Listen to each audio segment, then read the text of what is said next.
अल्हम्दुलिल्लाहि रब्बिल आलमीन सलातु वस्सलामु अला रसूलिल अमीन व अला आलिहि वस्सहबिहि अजमईन बिरहमतिका अरहमर राहिमीन अम्मा बाद औज़ु बिल्लाहि मिनश शैतानिर रजीम बिस्मिल्लाहिर रहमानिर रहीम क़द अफ़्लह मन तज़क्का सदक़ल्लाहुल अज़ीज़ అనంత కరుణామయుడు అపార కృపాశీలుడు అయిన అల్లాహ్ పేరుతో అస్సలాము అలైకుం రహమతుల్లాహి వబరకాతుహు. నేను ముందుగా అల్లాహ్ తాలాకు కృతజ్ఞతలు తెలియజేస్తున్నాను. సోదరులారా, ఇక్కడ అల్లాహ్ సాన్నిధ్యాన్ని అన్వేషించండి అని అయితే అల్లాహ్ యొక్క సాన్నిధ్యాన్ని అన్వేషించడానికి పవిత్రమైనటువంటి హృదయం కూడా కావాలండి.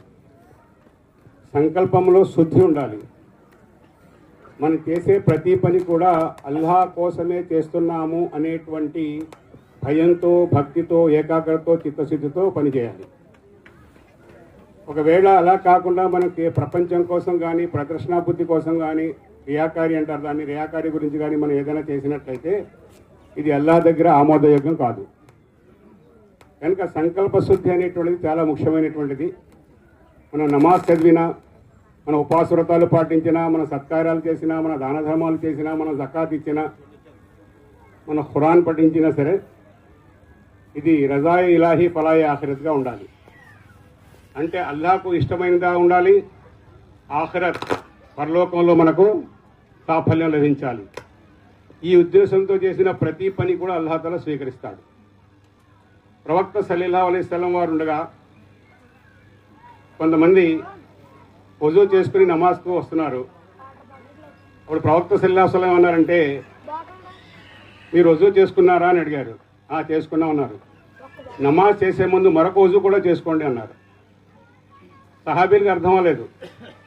సహచరులతో ప్రవక్త సల్లల్లాహు అలైహి వసల్లం దగ్గరికి వెళ్ళి, ప్రవక్త వజూ అయితే చేసుకున్నాం కానీ మరొక వజూ ఏంటన్నారు. మీ హృదయాన్ని శుద్ధి చేసుకోండి అన్నారు. మీ హృదయాన్ని పవిత్రం చేసుకోండి అన్నారు. మీరు ఎప్పుడైతే పవిత్రమైన హృదయంతో మీరు నమాజ్ చదువుతారో అల్లాహ్ తఆలా మీ నమాజ్ స్వీకరిస్తాడు అన్నారు. అందులో రియాకారి, ప్రదర్శనా బుద్ధి ఉన్నట్లయితే మీ నమాజులు ఇక్కడే ఉండిపోతాయి అని చెప్పడం జరిగింది. కనుక రియాకారి అనేటువంటిది, ప్రదర్శనా బుద్ధి అనేటువంటిది మన కార్యక్రమంలో చోటు చేసుకున్నట్లయితే మనం ఎన్ని గొప్ప పనులు చేసినా సరే, అవి పెద్ద పెద్ద సత్కార్యాలు కావచ్చు, మసీదులు కట్టొచ్చు, మద్రసాలు కట్టొచ్చు, పేదలను ఆదుకోవచ్చు, పేదలకు ఇళ్ళు కట్టొచ్చు, ఇవన్నీ కూడా పలుకుబడి కోసం లేదా అందరి యొక్క మన్ననలు పొందడానికి, అందరూ నన్ను గొప్పవాడు అనాలని ఆ ఉద్దేశంతో ఎవరైనా చేసినట్లయితే వాళ్ళు చేసిన పనులన్నీ కూడా ఇక్కడే ఉండిపోతాయి. పరలోకంలో తరలి వెళ్ళు అల్లాహ్ తఆలా స్వీకరించడం.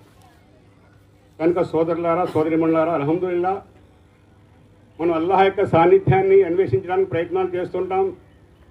అవి ఆరాధన ద్వారా కానివ్వండి, సత్కార్యాల ద్వారా కానివ్వండి, ఇతరులను ఆదుకోవడం ద్వారా కానివ్వండి, జకాత్ ద్వారా కానివ్వండి, మంచి పనుల ద్వారా కానివ్వండి. కానీ ప్రతి పనిలో కూడా ఇది నా అల్లాహ్ కోసం, నా అల్లాహ్ ప్రీతి కోసమే చేస్తున్నాను అనేటువంటి భీతితో, భయంతో మనం ఈ పని చేయాలి. ఇంకా అల్లాహ్ తఆలా, ప్రవక్త సల్లల్లాహు అలైహి వసల్లం అన్నారు, అల్లాహ్ తఆలా మీ రూపురేఖలు చూడడు. అల్లాహ్ తఆలా మీ రూపురేఖలు చూడడు, మీ హృదయాన్ని చూస్తాడు, మీ ఆంతర్యాన్ని చూస్తాడు. మీ ఆంతరం ఎంత పవిత్రత ఉందో అల్లాహ్ తఆలా చూస్తాడని చెప్పడం జరిగింది. ఇందులో హిజ్రత్ గురించి కూడా చెప్పజడింది. ఒక ముస్లిం హిజ్రత్ చేశాడంటే గొప్ప త్యాగమైన పని అది. హిజ్రత్ కేవలం అల్లాహ్ కోసం చేశారనుకోండి, అల్లాహ్ తఆలా స్వీకరిస్తాడు. కానీ వ్యాపారం చేసుకోవడానికో, ఉద్యోగం చేసుకోవడానికో, సంపాదించడానికో, ఉపాధి గురించి చేసుకున్నారనుకోండి, ఆ హిజ్రత్ అల్లాహ్ తఆలా స్వీకరించాడు. హిజ్రత్ అంటే వలస వెళ్ళడం. ధర్మానికి, ఒకవేళ అక్కడ ధర్మానికి ఆటంకాలు జరిగితే మరో చోట ధర్మంపై నడవడానికి కావాల్సిన అవకాశం ఉన్నట్లయితే అక్కడ వెళ్ళిపోవడం. అలాంటి టైపులో ఇల్లు, వాకిలి, చుట్టాలు, బంధువులు వదులుకుని వెళ్ళిపోవాలి. తల్లిదండ్రులు వదులుకుని వెళ్ళిపోవాలి, పిల్లల్ని వదులుకుని వెళ్ళిపోవాలి, భర్తలు వదులుకున్నారు, భార్యలు వదులుకున్నారు, అన్నీ వదులుకుని వెళ్ళిపోయారు.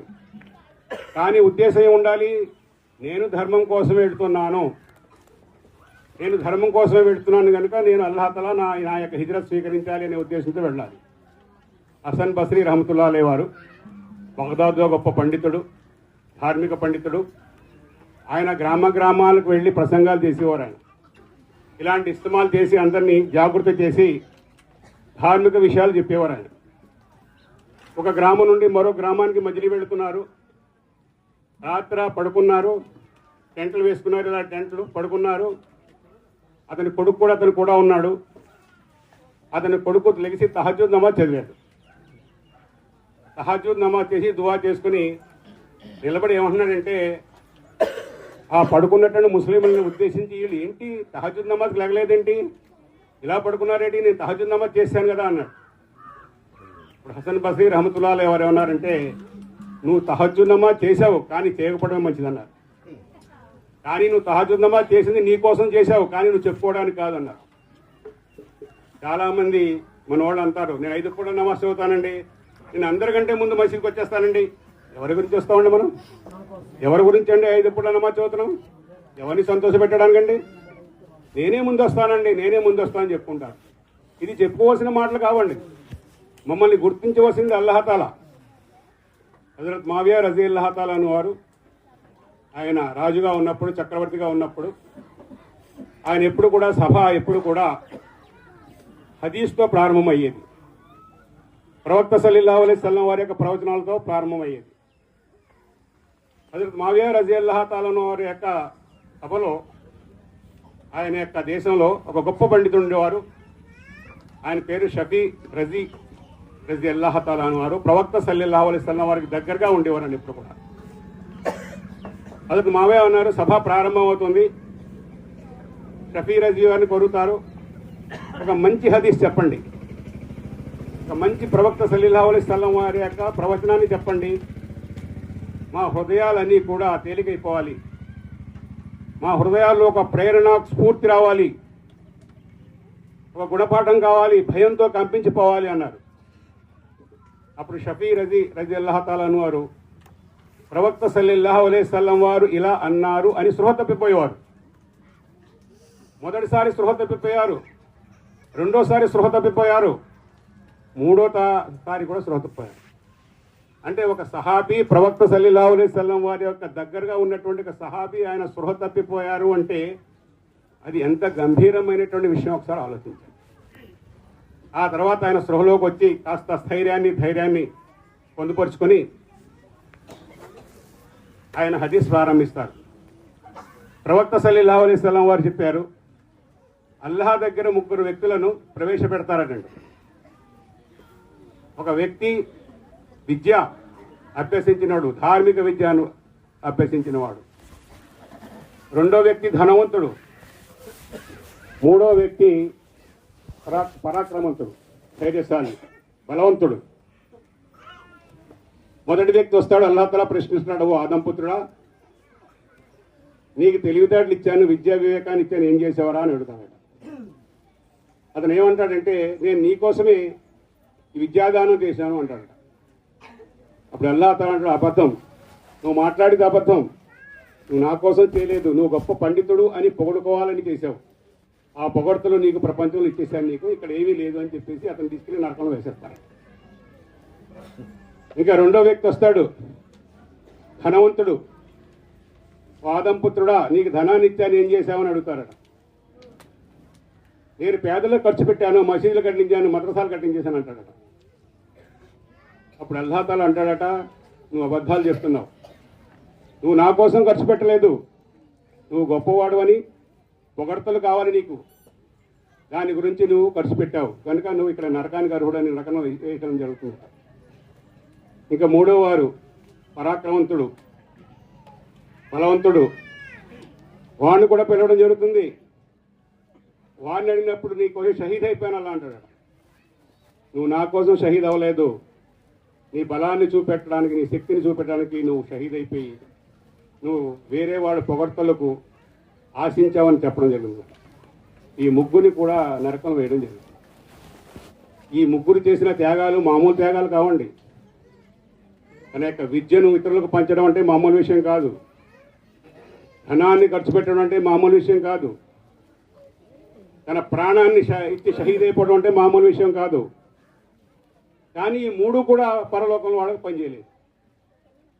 దానికి కారణం ఏంటంటే వాళ్ళు అల్లాహ్ కోసం చేయలేదు. అల్లాహ్ కోసం ఆ పని చేయలేదు. అల్లాహ్ను తృప్తిపరచడానికి కానీ, ఇష్టపరచడానికి కానీ, అల్లాహ్ భీతితో కానీ, భయంతో కానీ, ఏకాగ్రతతో కానీ, చిత్తశుద్ధితో కానీ వాళ్ళు ఆ పని చేయలేదు. కానీ ఎవరి కోసం చేశారు? వాళ్ళ గొప్ప కోసం చేశారు. దీన్నే రియాకారి అంటారు, దీన్నే ప్రదర్శన బుద్ధి అంటారు. కనుక సోదరులు సోదరిమణులు కూడా మనం చేసే ప్రతి పనిలో రజాయ ఇలాహి ఉందా లేదా చూసుకోవాలి. అల్లా ప్రసన్నత ఉందా లేదా, ఇందులో నాకు ఆఖిరత్లో ఫలా దొరుకుతుందా లేదా, పరలోక సాఫల్యం లభిస్తుందా లేదా అనే ఉద్దేశంతో మనం చేసే ప్రతి పని కూడా ఆచి తూచి ఆలోచించి మన హృదయాన్ని శుద్ధి చేసుకొని, మన సంకల్పాన్ని శుద్ధి చేసుకొని, నేను ఈ చేసే పని అల్లా స్వీకరించాలి, అల్లా తాలా ఈ పని స్వీకరించి దానికి ప్రతిఫలాన్ని నాకు ఇవ్వాలి అనేటువంటి సదుద్దేశంతో ఒకవేళ మనం చేసినట్లయితే ఇన్షా అల్లా మనందరికీ కూడా ఆ విధంగా పవిత్ర సంకల్పంతో సత్కార్యాలు చేసే భాగ్యాన్ని ప్రసాదించాలని నేను దువా చేస్తున్నాను. ఆఖిరు దవానా అల్హమ్దులిల్లాహి రబ్బిల్ ఆలమీన్.